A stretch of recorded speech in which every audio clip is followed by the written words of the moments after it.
Nung nakaraan, sabi ko, di ba, tuturo ko sa'yo yung tension control section. Saan natin ulit ginagamit yon? Di ba doon yun sa design? Yung VMNT. VMNT.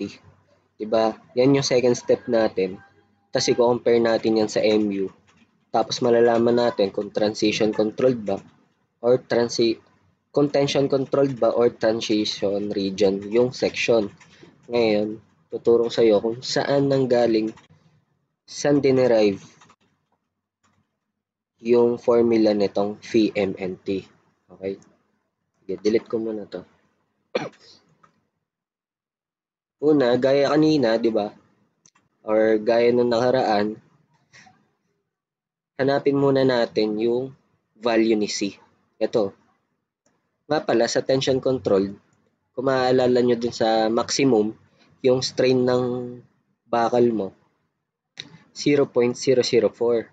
Dito naman sa tension control, nag-iba na yan, 0.005 na. Pero sa concrete, yung strain mo, 0.003 pa din. Parehas lang. Laging ganyan sa concrete. Sa steel lang nag-iiba. So, kunin natin yung value ni C. Tawagin na lang natin yan na C sub T. Okay? C sub T. Kasi tension controlled. Okay? May value tayo niyan. May value, ito, meron tayong distance na to. D minus CT lang din yan. Kunin natin yung value ni C sub T. By ratio and proportion,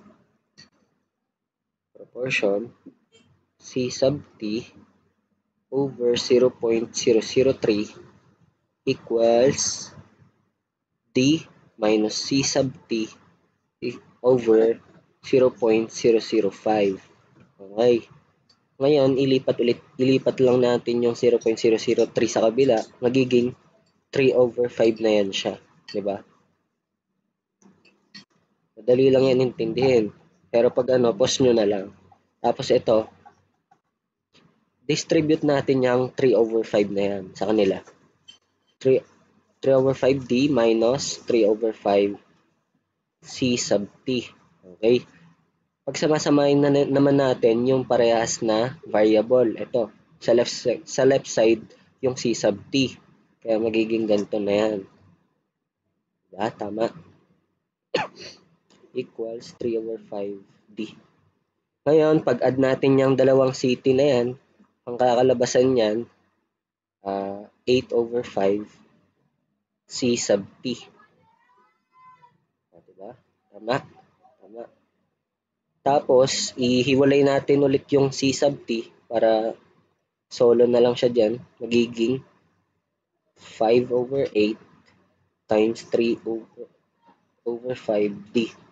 O, cancel na yung 5, diba? So, ang C sub T mo pala, 3 over 8D. Ayan, meron ka na ang value ni C sub T. Kasi may value ka naman yung effective depth mo eh.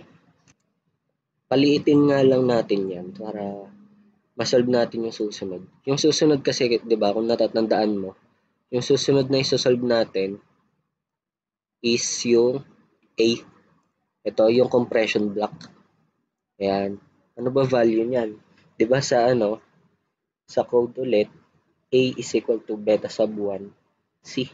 Tama. Palitan lang natin yan. Gawin nating A sub T. Diba? A sub T is equal to beta sub 1 times C sub T.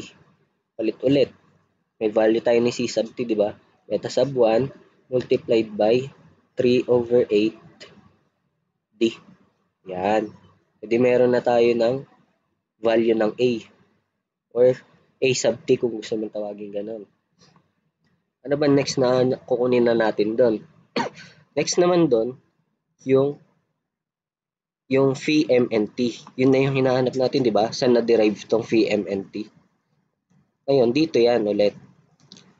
Kung makikita nyo dito, kagaya nung nakaraan, kapag nag-moment itong force na CC, papunta dito sa point na to, meron ulit siyang moment arm. Obvious naman yung moment arm yan, di ba? D minus A over 2. Kasi ito A over 2 to eh, itong nasa taas. A over 2 yan eh. Itong buong to, itong buong yan, D. Pwede bawasan mo lang ng A over 2 yung D. Moment arm na. Yan yung gagamitin natin.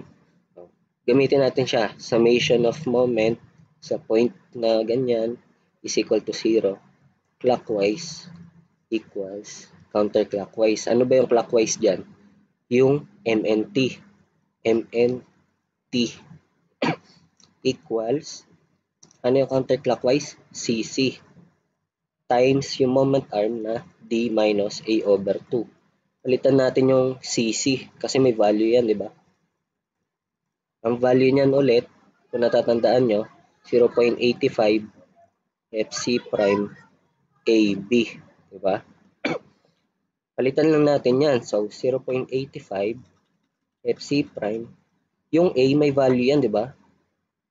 Palitan na natin agad. Beta sub 1, 3 over 8, D.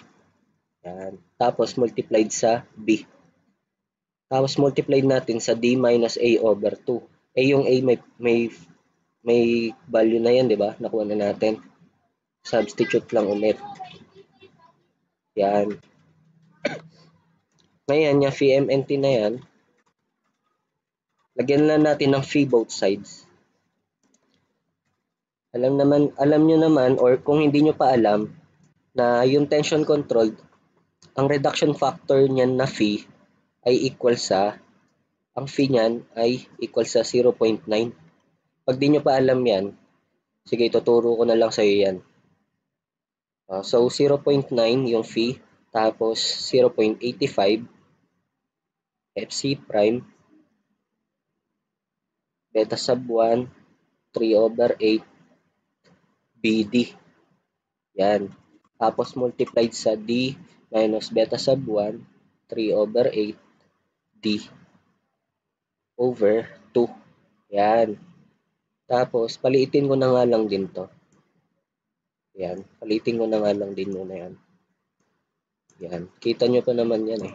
Sige pa. Palakihan ko pa naman onte. Yan. Ang next dyan, simplify na natin. Yan. Itong pagsisimplify, hindi ko na ipapakita kung paano. Pero itong 0.9, pag minultiply mo sa 0.85 tsaka sa 3 over 8, ang lalabas dyan, 459 over 1,600. Tapos, ano mo na lang yung mga variable. Ayan o. Beta sub 1, FC prime, BD squared, times 1 minus 3 over 16. Beta sub 1. Ayan na yun, di ba? Yan yung ginamit natin na formula sa phi MNT. Diba? Ang bilis lang. Ganyan, dyan siya na-derive. Kaya may formula tayo na ganyan sa tension control. Ngayon, naturo ko na sa iyo ngayon yung sa tension control, paano kinuha yung phi MNT. Siguro, ang tuturo ko sa iyo sa next naman, kung paano nakuha yung iba't ibang value ng phi. May 0.9, may 0.65, tapos meron pa yan, may formula pa yan. May formula. Siguro yun yung next kong ituturo sa'yo.